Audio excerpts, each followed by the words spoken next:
Hello everyone and welcome to today's Chrissy B Show. Now, what lengths would you go to look after the health and well-being of your children? Well, my guest today is nutritional consultant Geraldine Curran, who'll be telling us how she changed her route in life when she found out her son had a life-threatening allergic reaction to a foreign chocolate bar. She'll be telling me how she dealt with this horrible experience, as well as giving us her tips for parents when feeding their children. Later on, makeup artist Theresa Maegan Gregoire will be giving us her tips for long-wear makeup products for spring and summer. And if that's not enough, we're also helping you look after your ears with audiologist Samantha Dixon, who'll be giving her top tips to keep your hearing perfectly into later life.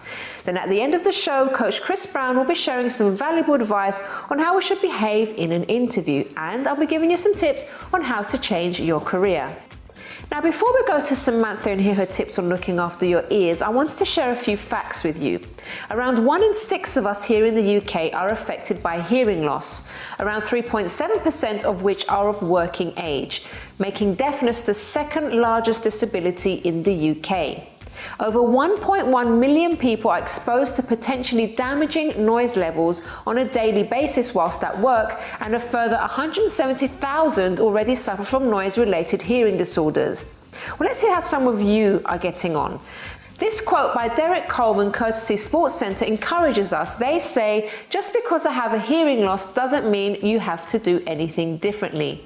Willow says, one of the best parts of my morning since getting my hearing aids is listening to the birds. Thank you. Hashtag hearing loss in children may affect the development of language and can cause work-related difficulties for adults. And Starkey Hearing give us an interesting fact. They say, Hearing Fact Friday, men are nearly twice as likely to have hearing loss as women. So some interesting thoughts on hearing loss there, but how can we prevent and alleviate symptoms?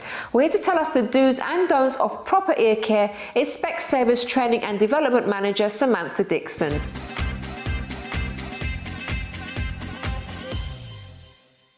Welcome to the show, Samantha.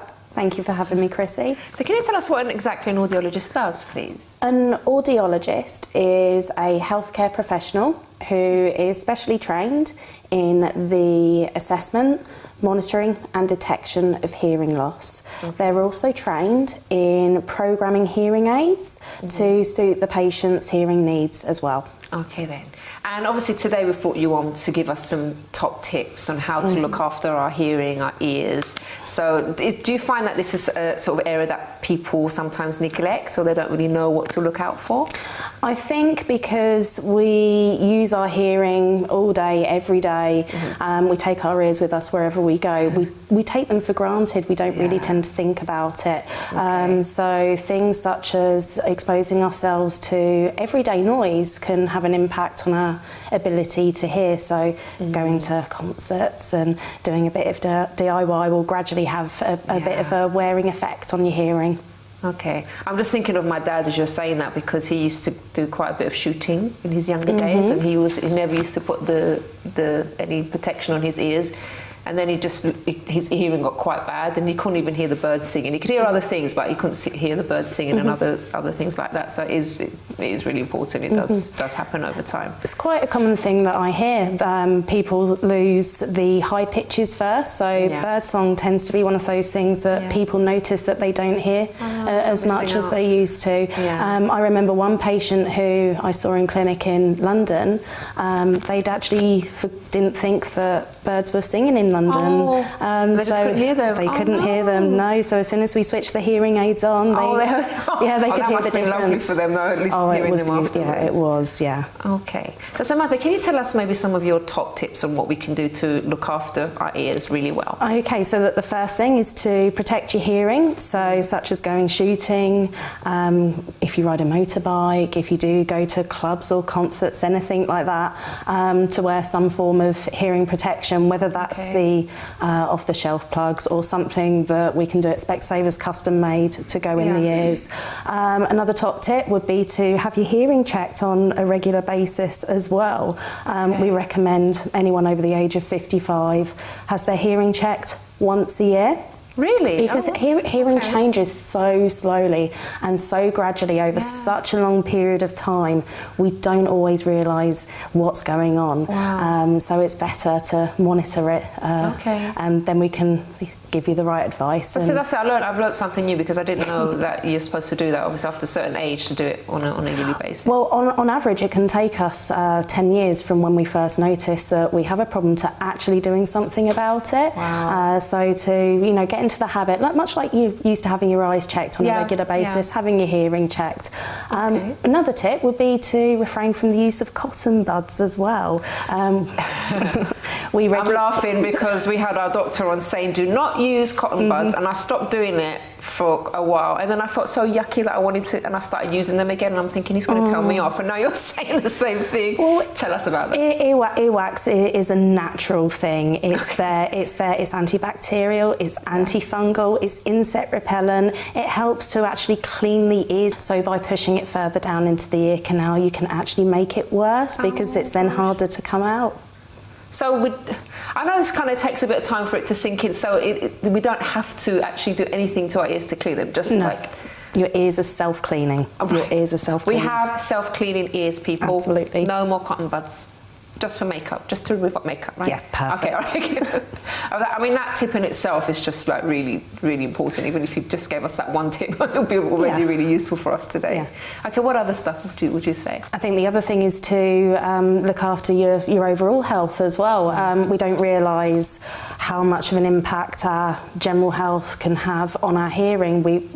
For example, raised blood pressure, diabetes can all have an impact on your hearing, because it affects the quality of the blood flow to your ears, and the hair cells deep inside the hearing organ inside your ear relies on that quality of blood flow to ensure that it works as effectively as possible. Oh wow, okay, that's so fascinating. Okay, what about diet as well? I suppose obviously that's linked as well, nutrition. Yeah, so I know that there have been studies conducted that look at diet. I believe that diet has an impact on your blood pressure.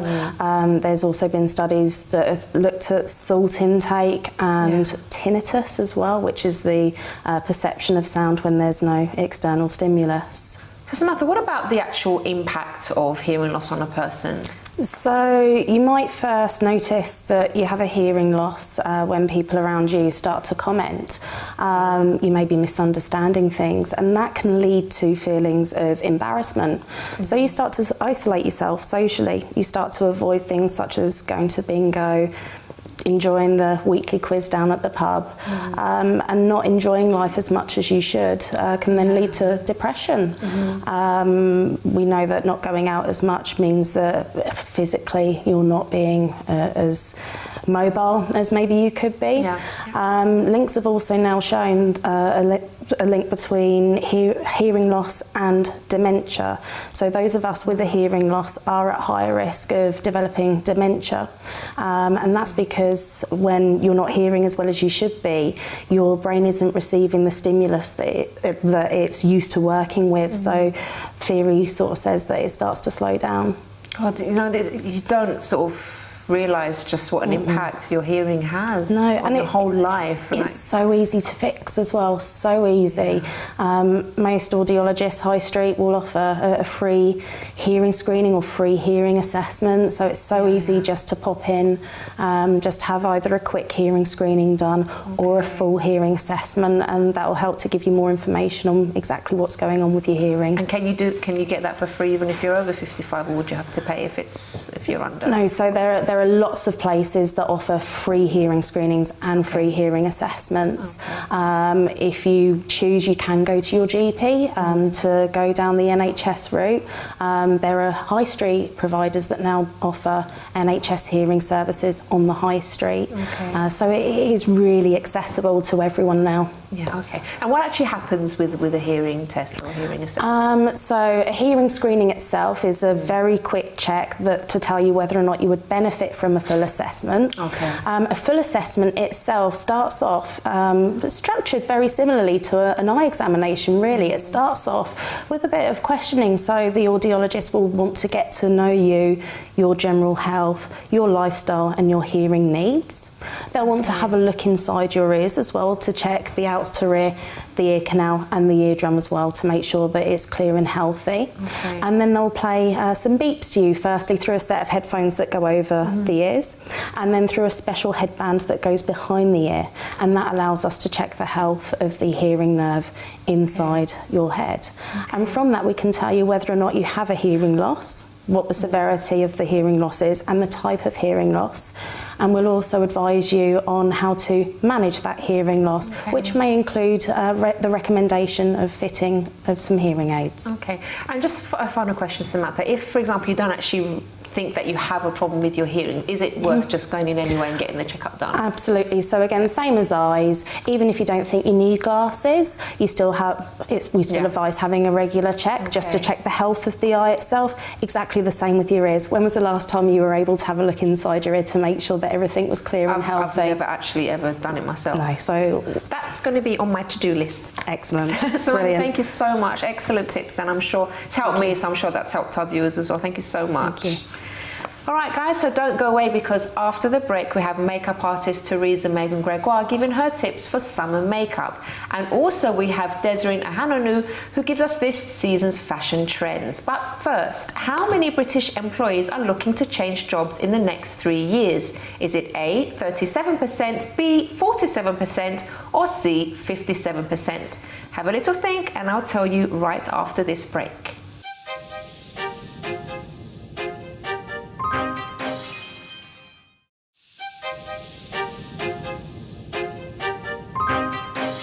Welcome back to the Chrissy B Show, everyone. Now, before the break, I asked you how many British employees are looking to change jobs in the next 3 years. Is it A, 37%, B, 47%, or C, 57%?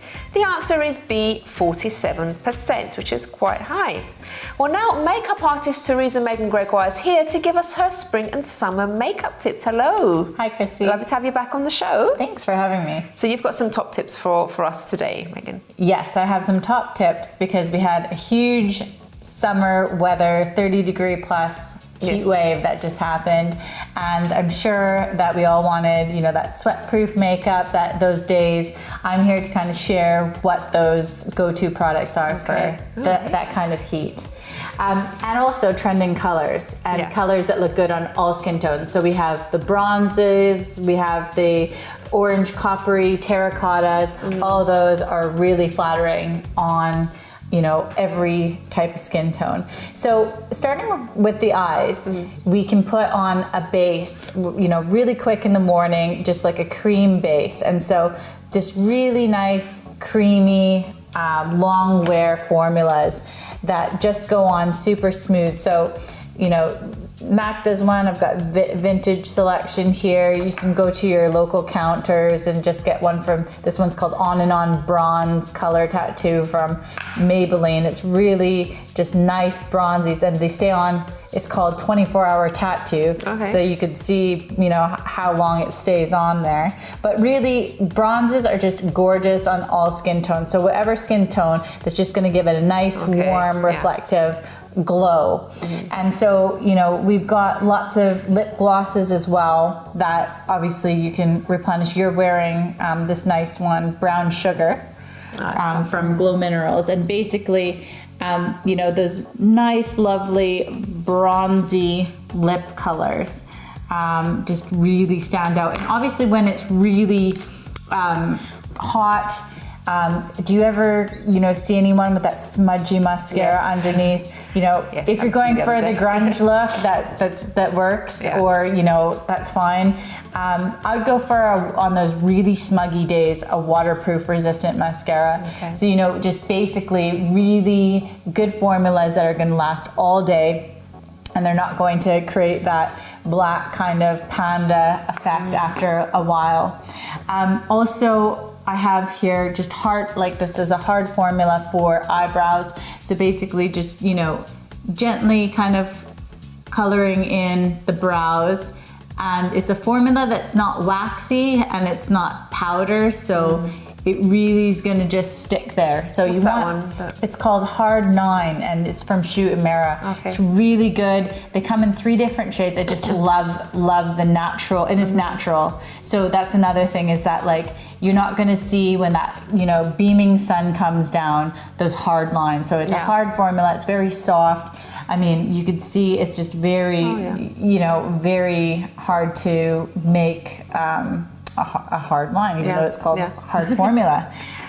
So, we also have the need to protect our skin. So we don't want those cakey lines where, we're at the midday part of your day and you've got that, creasy, cakey foundation. The key to get around that, Chrissy, is basically to get a formula with, one, you want a formula that's going to protect you from the sun because, you wouldn't really have the need to wear foundation with beautiful skin. And what makes beautiful skin is beautiful care of your skin. Okay. So drinking lots of water, of course, is something you can do, but you can also have SPF so that, you're shielding your skin from those age spots. Yeah. You're actually, preventing damage because it's damaging. And, obviously you want those, layers of old skin to be coming off. So you don't want to be really damaging your skin with the sun. Be prepared. So they have tinted moisturizers that really, this one smells lovely. It's a mineralized one. And they're just really sheer coverage. So, it's basically a moisturizer with SPF, tinted.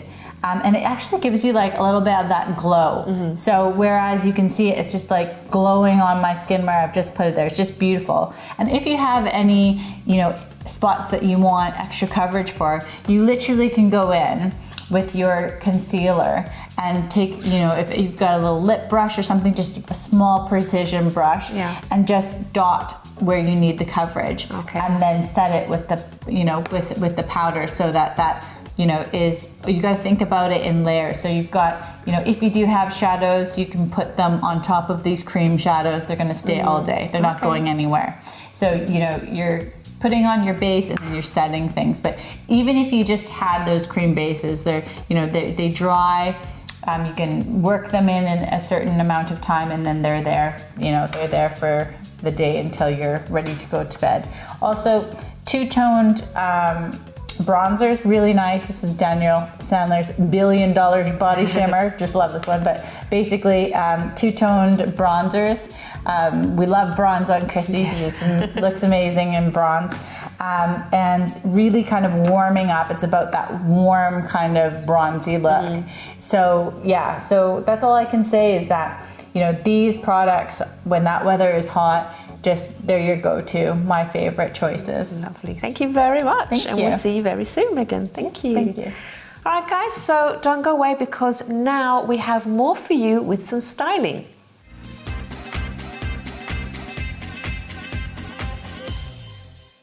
Welcome to the show, Desiree. Hello, Chrissy. Nice How to are be back. you? I'm good, thank you. Now, should we confess what happened before? Yes. Otherwise, you're going to be paranoid about it the whole segment. Yes, I really enjoyed a lovely donut. And as you can see, I've just got a little bit of a mark on my top. But don't worry, we're still going to go along with our tips. Yes. It was a lovely chocolate donut, people. So That's good. why it's got all over her top. But we thought we'd just get it out of the way so she doesn't have to try and hide it with her hands. So you can be free now, Desiree.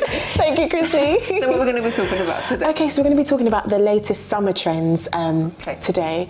We have been having beautiful weather. It's been amazing. I've been going to some festivals as well. Actually, it's been a beautiful week for me, actually, enjoying this weather. And I'm just sharing with you some tips, the things that you can wear, the things that are trendy, and also what the celebs are wearing. Okay. So let's get started. So first we're going to be talking about floral, and I think we spoke about this the last time as well. Yeah. Floral patterns in summer are just amazing. You can get them in shorter dresses, you can get them in tops, you can get them in skirts, but here I've just placed them in all dresses, obviously because it's summer. You have different types of maxi dresses, isn't it? That was my favourite one there.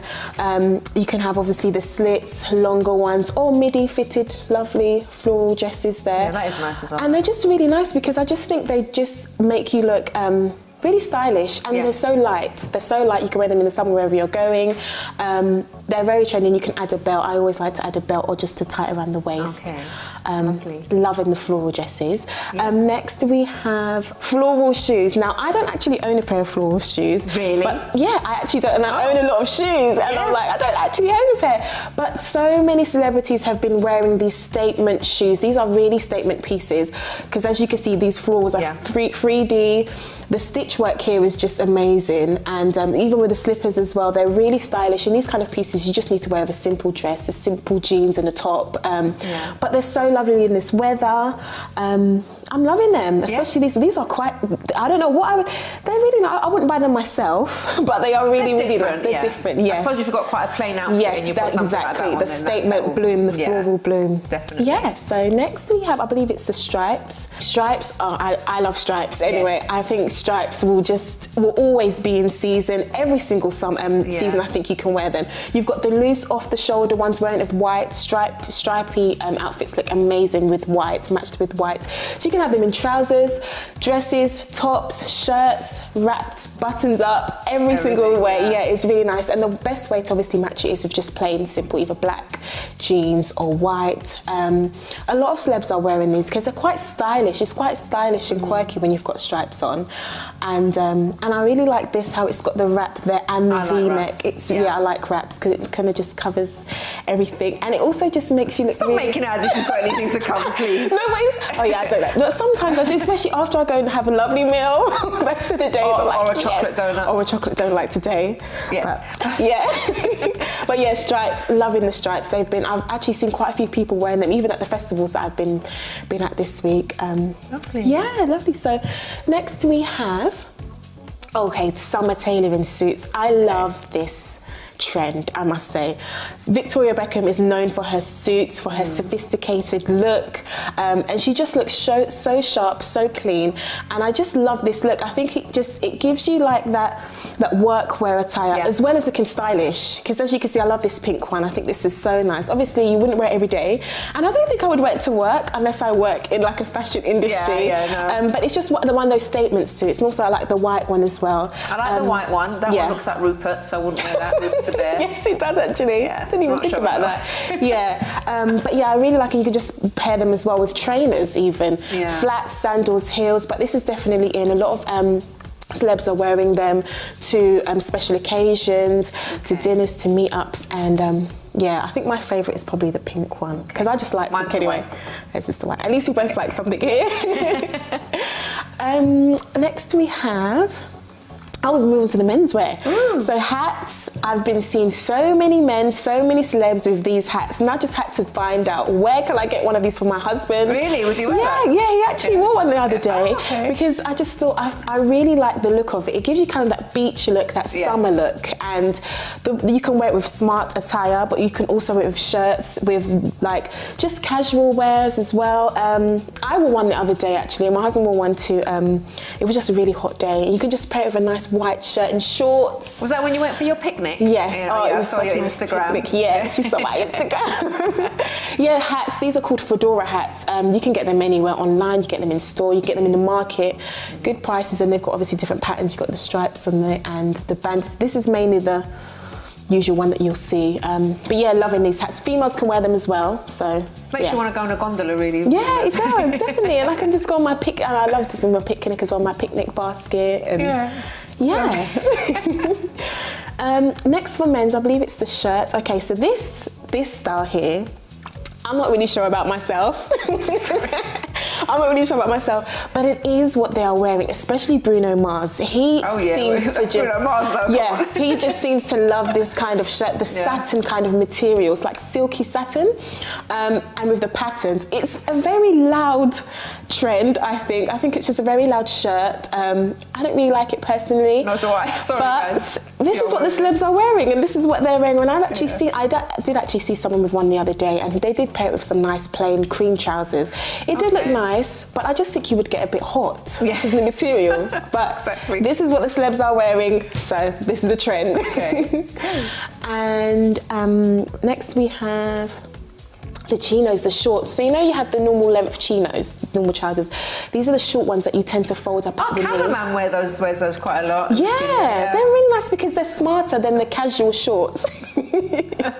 They're smarter than the casual shorts. You can wear them on a casual day as well as like going out for a meeting. And I like the way, what's his name again? I can't even remember, but he's a celeb. Okay. And also he's a celeb. I don't even know his name.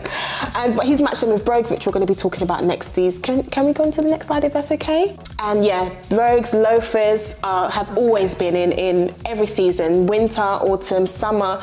You would mainly match them with shorts, jeans and chinos as well, just to make it, I feel, look a bit more smarter. Yeah. So on top you could have a t-shirt and just the casual trousers and just put these on. I think they're really nice. Yeah, I love these. Brown, I like these. I like these especially. Yeah, I think those ones are my mum will be wearing those. Yeah, they're really nice. Yeah. And yeah, those are all the latest trends. Thank you, Desiree. You're welcome. So much. And now you can go having a donut. Yes. And you can put it all over if you want. And we'll see you again very soon. Hopefully. Yes, I'll see you soon, Chrissy. Thank you, sweetheart. Right, guys, so stay tuned because after the break, I'll be hearing how our guest Geraldine Curran changed her career because of something that happened to her son.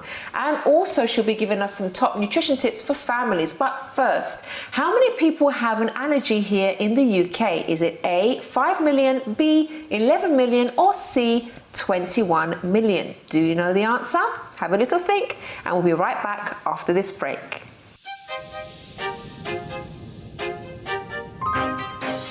Hi, I'm Chrissy B, and my show is all about improving your mental health and being happy. Join me every Monday, Wednesday and Friday at 10 p.m. on my channel Sky 203. Visit chrissybshow.tv for more information and subscribe to our YouTube channel Chrissy B Show. You can also follow us on Twitter and Instagram at Chrissy B Show and on our Facebook page, The Chrissy B Show.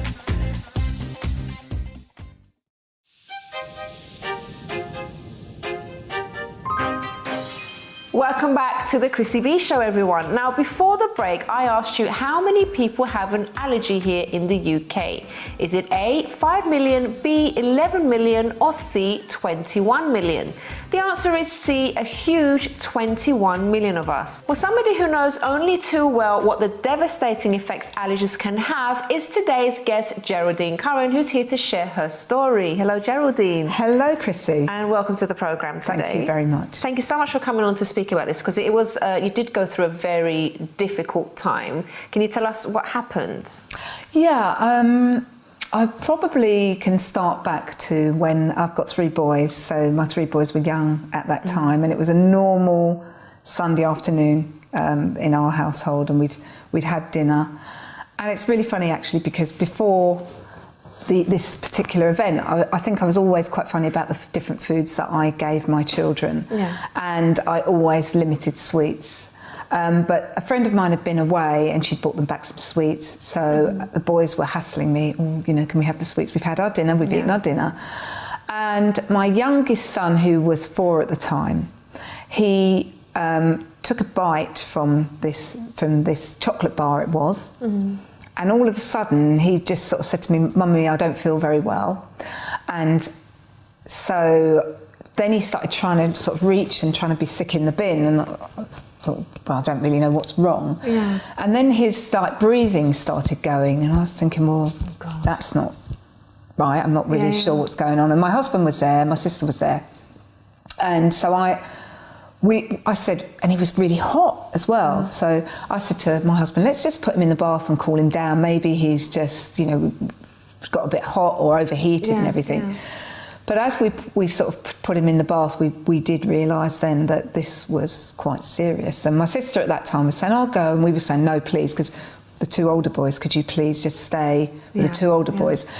We had to make a decision at that point as to whether or not we phone an ambulance or whether we go to the hospital. And so we decided that we'd put him in the car and go to the hospital.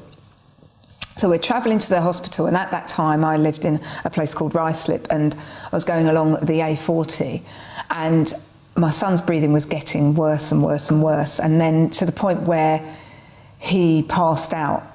And at this point I was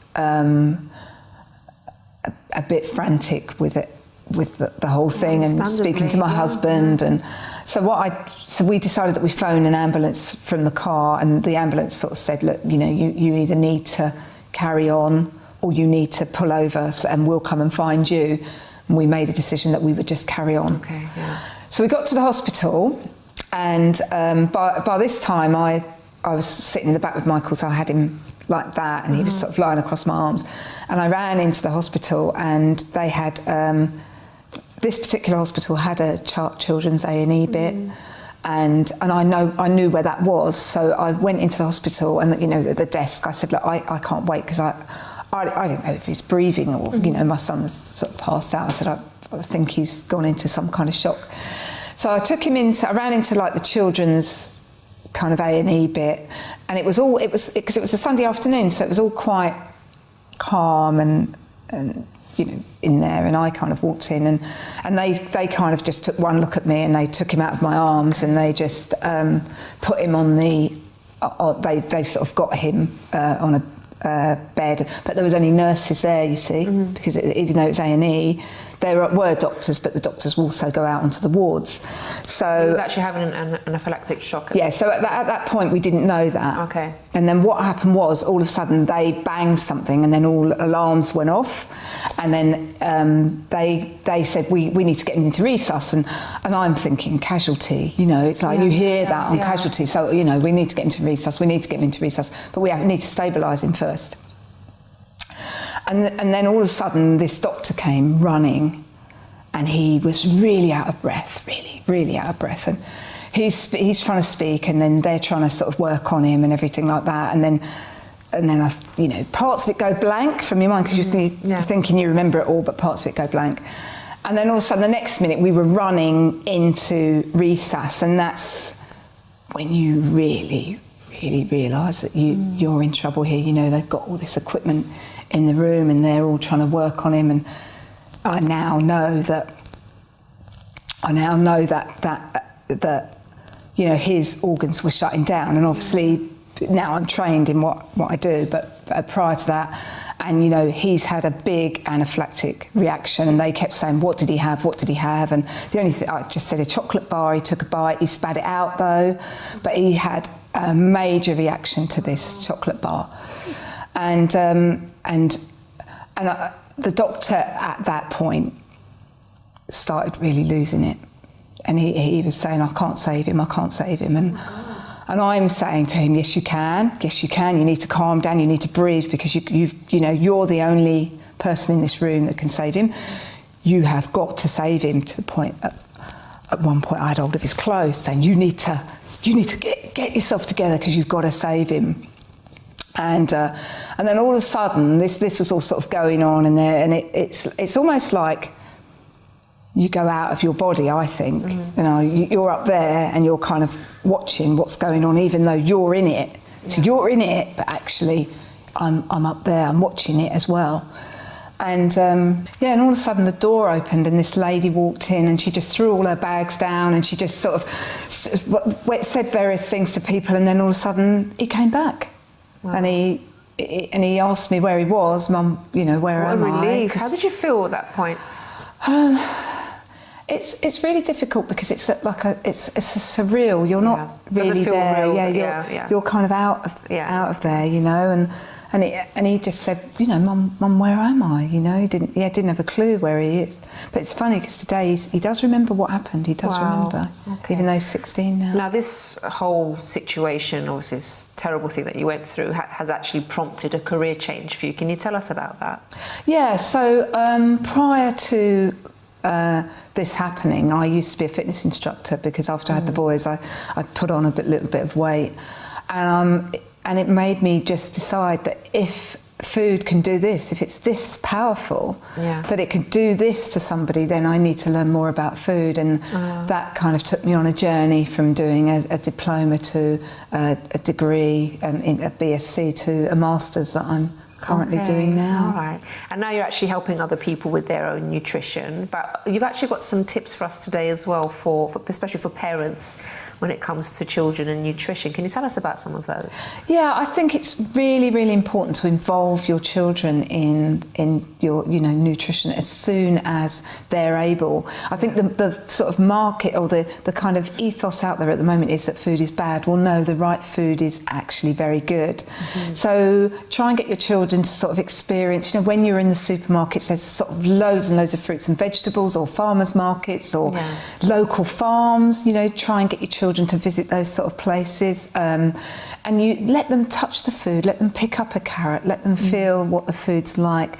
Involve them in meal planning. So, you know, say, right, one day you're going to pick a meal, but it's got to be a meal that Dad and I, or, you know, whatever your family makeup is, can actually have as well. And just get them involved in that. And then one of the things that I always try and say to people is always to have a protein. More often than not, we're having quite high carbohydrate meals where always have some kind of protein and healthy fats within your meal plan, so when you try and combine food. Any suggestion after that for breakfast then or something? So for breakfast, I mean, obviously you have to really look, but something like a natural yoghurt with some fruit would be a really, really good breakfast for a child.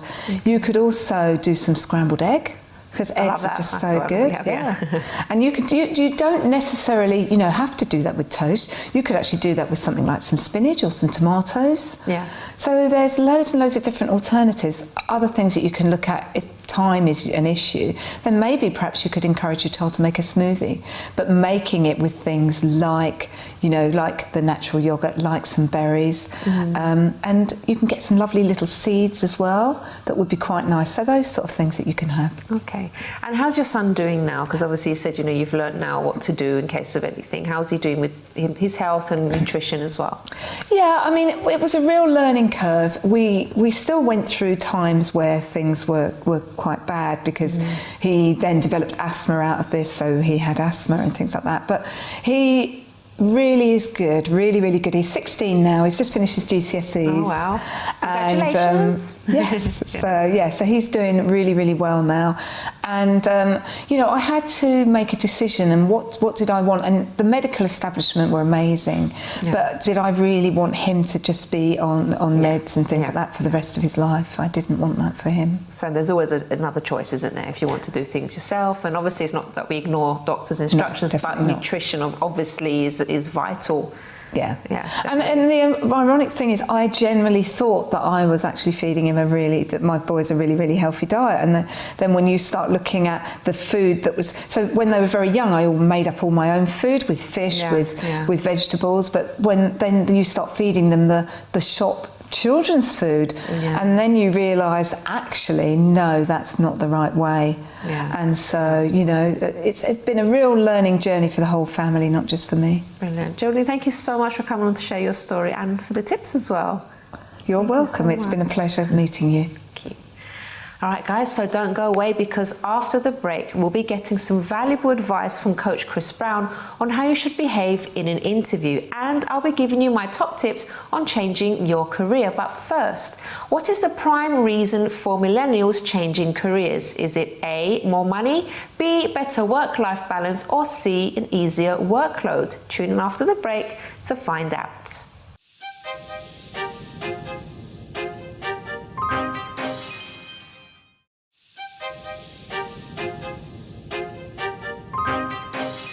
Welcome back to the Chrissy B Show, everyone. Now, before the break, I asked you what the prime reason for millennials changing career is. Is it A, for more money, B, for better work-life balance, or C, because of an easier workload? The answer, perhaps unsurprisingly, is A, a better salary. Well, if you're thinking of changing your career, you undoubtedly have some pretty big interviews coming up. So here to give his valuable advice is our coach, Chris Brown. People say that, let's say public speaking. People prefer death than public speaking. That's how bad it is. They'll say, I just want to get out of this. I'll put the third one in as interviews. The amount of people I deal with all the time and preparing them for interviews and what they've got to do. And I'll give you a little example. There was a guy I was knowing, and he said to me, I can't go for all those big jobs. I can't do this, I can't do that, can't do that. We worked for a little while, took about like 2 weeks on it, and he applied for people like Deloitte's, PricewaterhouseCoopers, all these. And I said, what are you doing? He goes, I just don't know. I just keep going for them all of a sudden. It was something that was in his mind that he thought he couldn't do. So he'd get in, he'd panic, and he'd fail, because he automatically start thinking, well, it's not going to happen. Well, guys, we do actually have a couple of videos to show you. Now, one is of a really bad interview. Now, it has been exaggerated, Chris, just so you know. It has been exaggerated. But, you know, sometimes things like this do actually happen. I've been in some really strange interviews before when I've actually been recruiting people. So let's take a look at this, and then you're going to be telling us what you think of it and what should have been done. So let's have a look. Hi, Charlie. Thanks for coming in. Yeah, you're right. Take a seat. Now, tell me a bit about yourself. Well,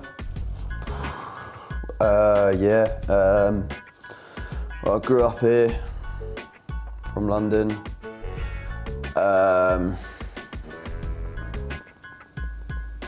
Went to college.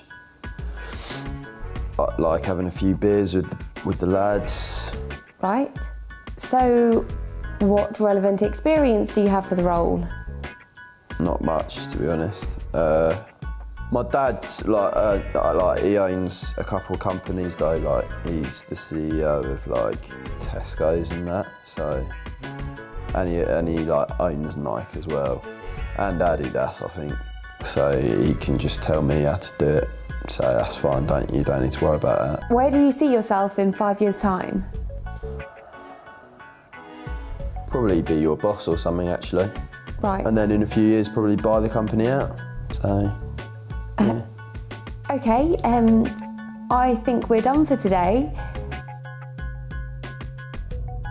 Thank you for coming in. Strengths, yeah. No, thank you for coming in. I think we're finished for the day. Oh, nice one. Yeah, so when do you want me to start? We'll be in touch. Yeah, in the 40k, that's pretty... We'll be in touch. Oh yeah, cool, all right, yeah. Nice one. Thanks. See you later. Bye.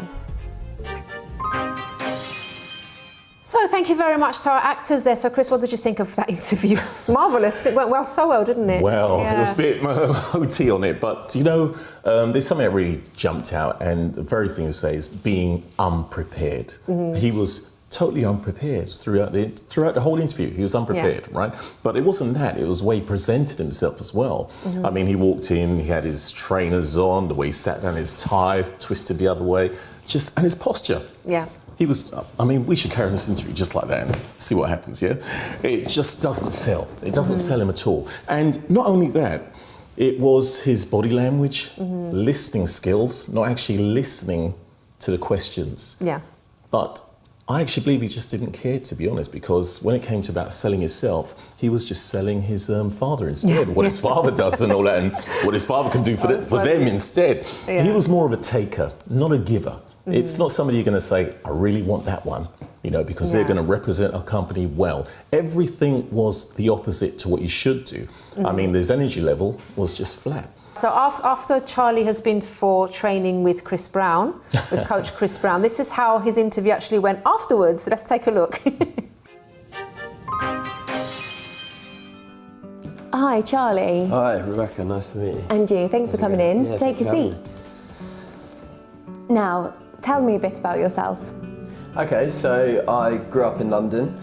I've just finished college. I studied sports science. I'm very sport related. I think it's great for a positive mindset. You know, I play football every Saturday morning, and I'm a real people person, to be honest. I spend a lot of time with friends and family. I think that's integral to a healthy lifestyle. So, great.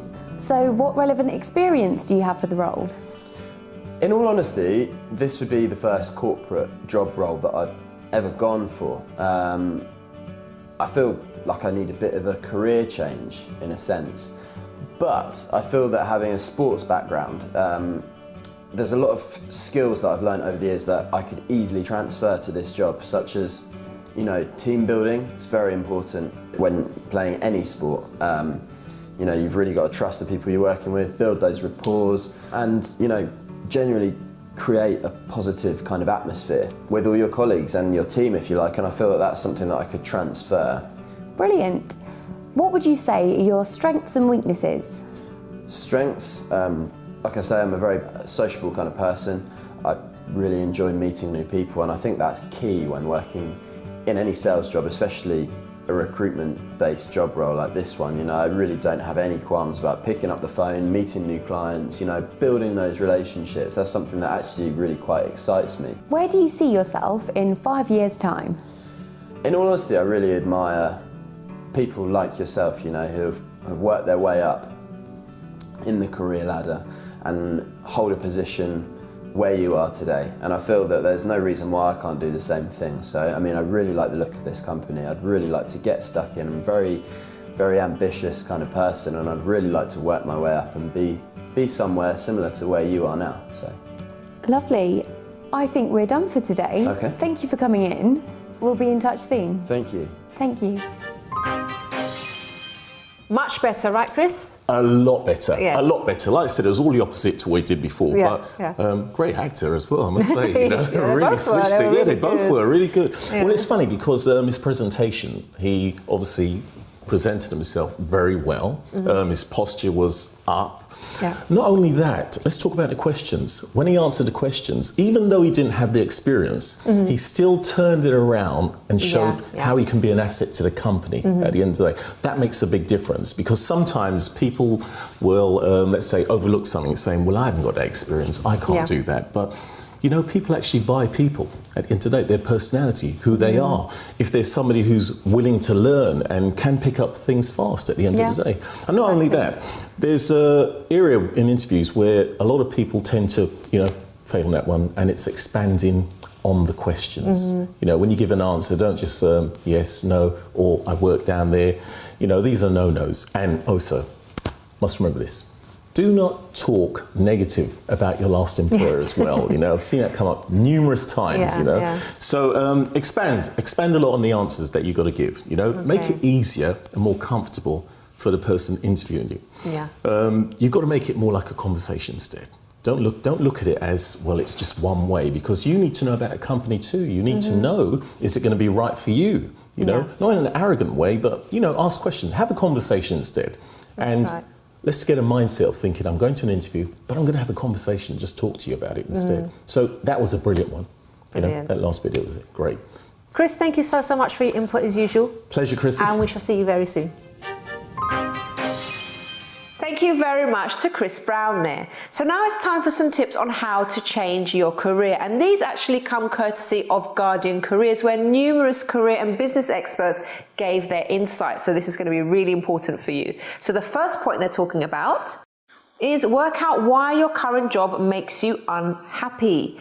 So to make sure that you're actually moving for the right reasons, you can always evaluate the options that you have with your current employer. So decide what's making you unhappy in your role at the moment, and you can actually speak to your line managers, ask if there are any progression opportunities that could improve your actual situation. And if they really can't offer you what you want, then maybe it's time to actually, you know, start looking elsewhere. The second thing they suggest is to make time to go over your options.